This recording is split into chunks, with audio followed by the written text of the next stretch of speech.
of the first things you're going to have to do after you create your first character, or any character, is you're going to have to select your difficulty. I highly suggest starting with Survivor. If you haven't played this game before and you're really new to it, I would definitely go with Survivor. I've done Survivor and I've actually had problems at that level. The game isn't just to get in, run around, and shoot. It's actually a strategic game, and you really need to kind of know what you're doing and build up your character. The next step in building your character out is you're going to be able to pick a type. So, just like any other game, you have different classes. I started out with a Challenger first because I thought it looked cool. Seems to be a lot slower gameplay because he doesn't move as fast because of the weight of his armor. So you can take this guy, is some fun, but he was a rough play. So I mean, I don't suggest this being your first character. This I've not played yet, but I've done some reviews and reading online, and this seems to be a very friendly first-time player kind of character class, so feel free to give this one a try out because you can control your pet and have him go out and do all sorts of damage for you and so forth. So it seems like fun. Reminds me of a hunter in World of Warcraft. This is the one that I took on after I did the kind of tanky guy. I took on the medic. I really like this gameplay, not only for the extra healing that I can do because I've been playing solo, but also the weapon. The weapon on this has a lot of range. It doesn't have the mass damage that the shotgun has that they give you. So if you come back here, this guy's got this big massive shotgun when you claim this class. With this, you start out with this like I don't know, 30 caliber rifle or something like this. It does do a decent amount of damage. I've been playing it pretty much as a ranged character. Of course, there's melee in this game, but I've really enjoyed playing this as my starting character. Another one, Hunter. This is a ranged character. Yet again, I've been playing this quite a bit, but I've been mainly focusing on the two characters I've already built. Please feel free to go ahead and give this one a try, but really I would suggest one of the other two classes that I mentioned earlier would either be the medic or start with the handler. So choose your poison and do your own research too. That's one of the best things. Everybody has a different gameplay style, so one thing might fit you a lot better than something else, and you might enjoy it a lot more. And that's the whole point of the game.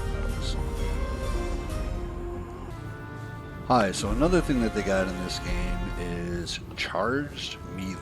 I didn't know what that was because my first character, the weapon didn't have any buff for that, and really it couldn't do it. So on this character, I noticed that when you look at my weapon, it says at level 10, a charged melee attack deals 25% additional damage based on your current shield amount.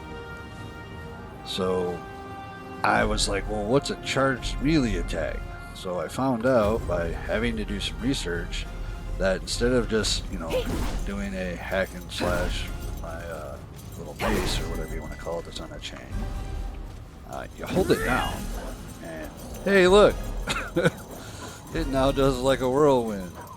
So make sure that in the game as you're playing,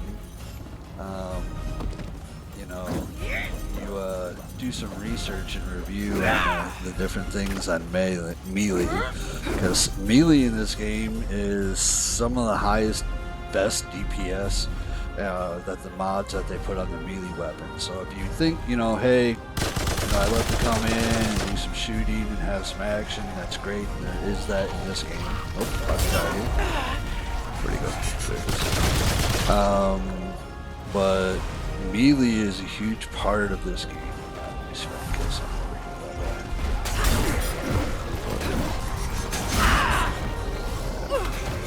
here. There we go. A little bit of sample there. So yeah, I played, what level am I? 9? I'm level 9 and I had no idea I could do this with my weapon. It does use up your stamina. If you look at my bottom bar, which is health,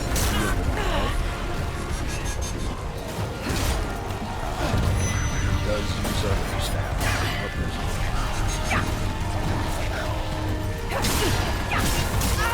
You guys are gonna kill me. Alright, well, I'm gonna get out of here and go on to the next one. Anyways, do the research on your special powers for your melee weapons. There we go.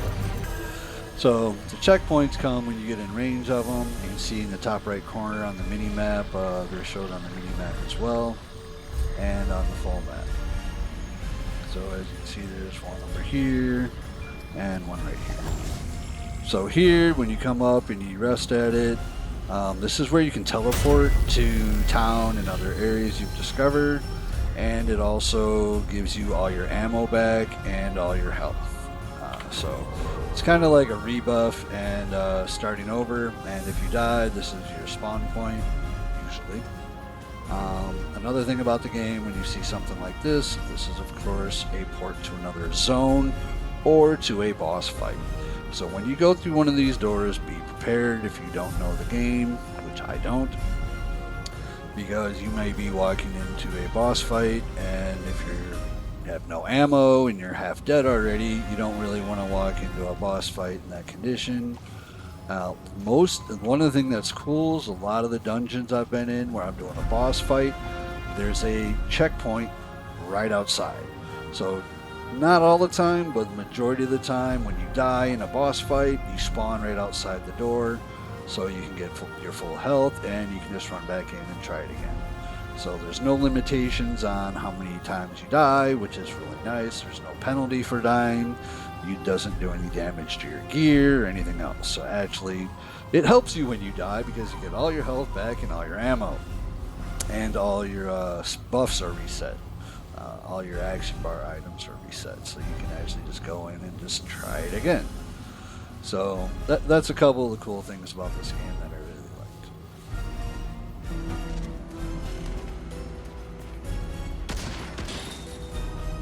Alright, everybody likes talking about weapons, so let's talk about weapons. Unlike some other games, this one you just use the mouse wheel and you can cycle through your 2 weapons that you get. You have one main weapon and one sidearm. The sidearm does do a decent amount of damage, and you have different sidearms. Some will be a 6-shooter, some will have a clip in them like this one. And as you can see, you get different types of damage. So there's what's called weak spots in this game. So bosses and creatures have a weak spot. So this one is considered a weak spot because I'm critting, and just like in the chest or a non-weak spot would just be standard damage. So definitely weak spot damage is the way to go. The other thing is when you get a weapon and you start building it up, you get mods. So you have a mod, so this one has hot shot, and then you have a mutator. So make sure that you learn about those and add those to the weapon. The mod on this gun, which is just activated there, now it's kind of got a green glow on it. And you see some green stats coming up as I shoot. That is corrosive, so it puts a dot on them for damage over time. On this weapon, it's like fiery bullets. As you see fire coming out of the end of my rifle, and this definitely increases my damage output. And it lasts for a decent amount of time. You can extend this by a certain amount as well. So as you can see, I'm just like going down on this. So the only thing is the cooldown on your mods is quite high. So it's not like you're going to go through here and be using that the entire game, just going crazy. Not going to happen. So use it sparingly and make sure that, it's a great way to, hey, if you're on a boss fight or there are mini bosses throughout the maps and the regular zones, at least I call them mini bosses, So just make sure you use it when you're supposed to, and it'll really help you out. Alright, some more on weapons. You come in here, it's a little barn I was just outside shooting. And this is where you come in, you can do your upgrades. And say I like to upgrade my equipment. And as you mouse over it, it will pop up and tell you what kind of materials you need. And just like any other game, you start out with like basic iron that is, throughout the game. But then I need forged iron, which is a higher upgrade of that. Now I need galvanized iron. So, and then there's also scrap that you find throughout the game as well. Scrap is kind of like your gold in World of Warcraft or money or whatever. So scrap is valuable asset. Usually have an icon of it like a nut. So anyways, so you can go through here, you just click it and go ahead and upgrade your weapons. Make sure, like I said, this game does have a big melee part of it. So don't just upgrade your weapons. Make sure, your pistols and rifles. Make sure that you're upgrading your melee weapon as well and learn how to use it. The other thing that you can do over here is you can talk to her. Better be worth my time. And let's see what you've got. she makes mods for the weapons. So like here's one I could have made right now, and I have enough mats.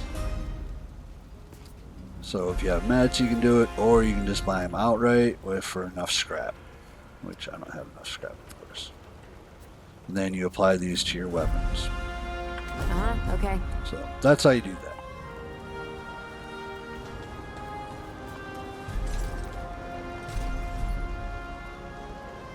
This guy's kind of scary looking, but don't be afraid of him. He's a nice guy. Come. This guy is where you come to so that you can actually craft your relics. And the relics go on, I'll show you in a second. So, oh yeah, here's the cool thing about the relics too, and I didn't understand it at first, is I wanted to upgrade my relics. The only way to upgrade a relic is get another one just like it. The relics then combine. So if I get two of the same relics, they combine and upgrade. So the more relics you find and of the same common type, then they just automatically go in your bag, and if you already have one, it just upgrades the one you already got. So I thought that was pretty cool. I've never actually heard of a game doing that. But then in here also you can buy craft mutators, and they acquire things called relic dust. That's another mat and scrap. Or you can also go through and upgrade the mod items that you already have. Mutators, I guess I'm called. Sorry. So that's what this guy is for. And yet again, you're in town. This is the big main crystal, I guess. So this is precinct, I believe, 13, Ward 13. Precinct, that's a police. And then over here, there's a couple other people that are definitely worth talking to. And I'll try to get to them as well. Keep trying, hey? This is some quest stuff. So here, general vendor sells rings, amulets. You can buy some iron off them, forged iron as well. Also, one of the cool things is too is you can sell your stuff for scrap.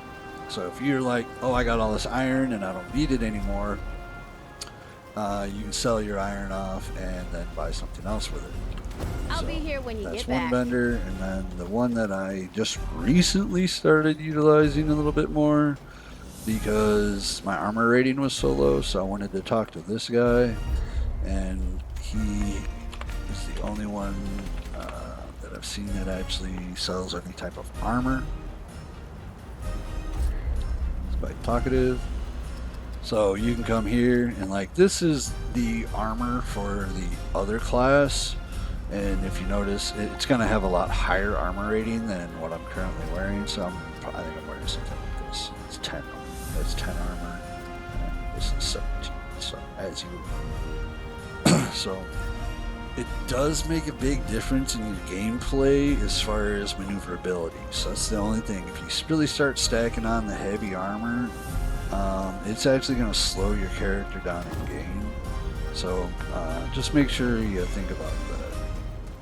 So that was just wanted to run through town, went through some of the vendors, how to upgrade your weapons, relics, and mutators, your general vendors over this way. That's really about the game. I mean, you go in here and you're just running around killing stuff, and stuff kind of pops up. There's, let me show you. So the way they split it up too, I've played like 3 different zones now. So here's the Aisha, here's a zone that I've been playing on this character. I don't remember the zone name up here, but I played this one on this character. And then on my main character was this one up here. So there's multiple different zones that pop up, and you can unlock them. Once you've completed one, you'll get sent to another one. The other thing you can do, which I don't think I can do on this one just yet, is you can do what's called re-roll. So once I'm far enough in this zone, I can re-roll this my entire game, and it like sets it back to brand new. Except, of course, I keep all my materials, and I keep my level and my weapon upgrades. I keep everything. It just resets everything. So I've done that so that I could actually start farming again to get more mats, because I kind of felt like the zone I was in, I was kind of stuck on a boss. I couldn't get past it, and I was getting frustrated. So I learned, I'm like, well, how do I go to those other zones? Well, you have to re-roll. So I re-rolled, and then it plopped me in a different zone, which was awesome. So I was able to start going there, something fresh, made the game more interesting again, and I was able to start farming and collecting more mats for upgrades. The other thing is too, when you re-roll, that's the only way that you can actually change the difficulty. So when you select your difficulty at the beginning, like I said in this video, when you create your character, make sure you pick the right one, because the only way to actually change your difficulty settings is actually re-rolling and starting all over again. Yet again, just remember, restarting all over again doesn't mean you're going to be level 1. It just means everything gets reset in the game, and you'll have to start over, in whatever zone they put you in. So those are some of the things that I wanted to make sure you knew about. Make sure you upgrade your weapons. The thing with the melee was huge for me. I feel so stupid for not knowing that.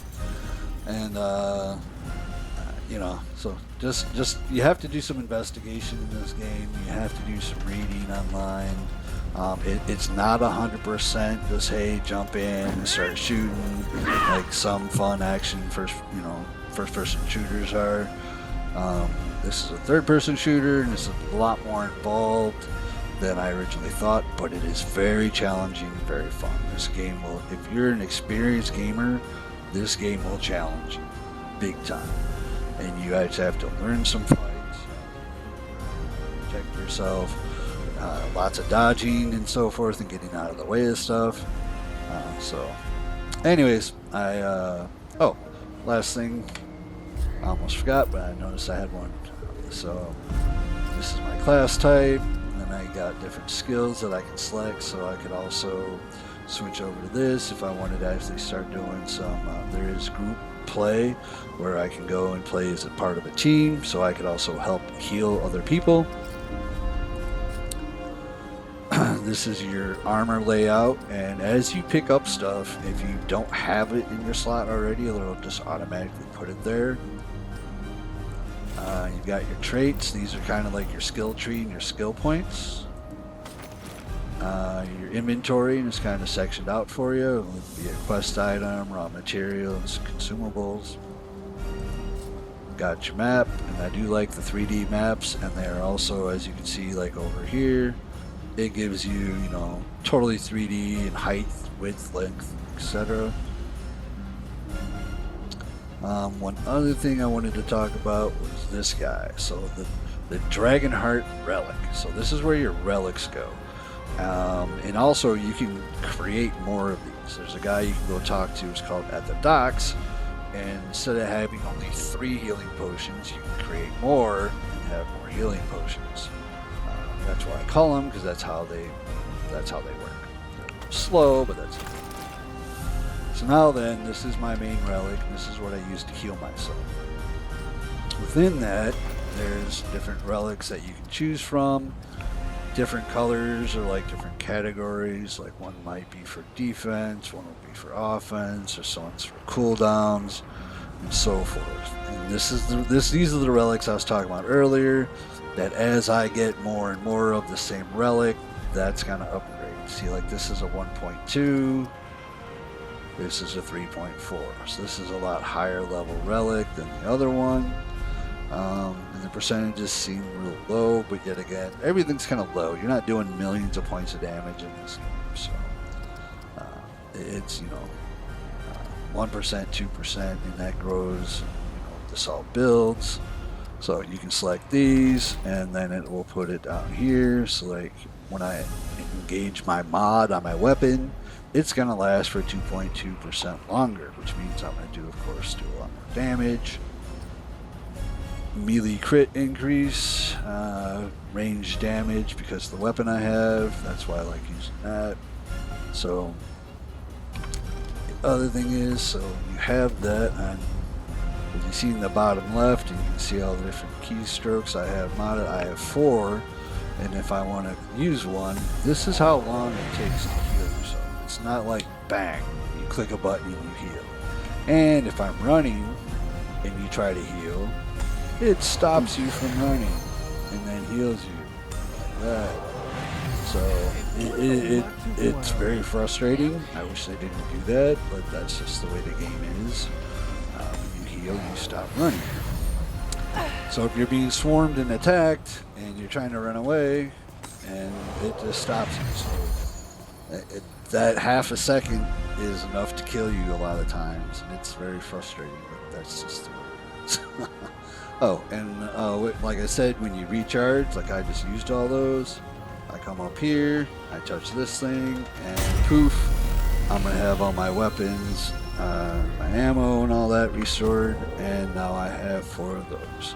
So every time you port or even touch that thing, if you want to reset, what I do sometimes, I'll stay in an area that I kind of know, and I'll keep resetting that area and kind of farming it a little bit. That way I can get some more materials and level up my weapon and stuff. So if you kind of find an area that you know real well, and you can actually kind of clear it kind of easy, reset it a couple times and farm it a little bit so you can get some mats to level up your gear.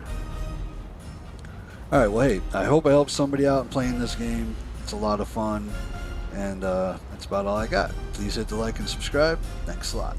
Bye.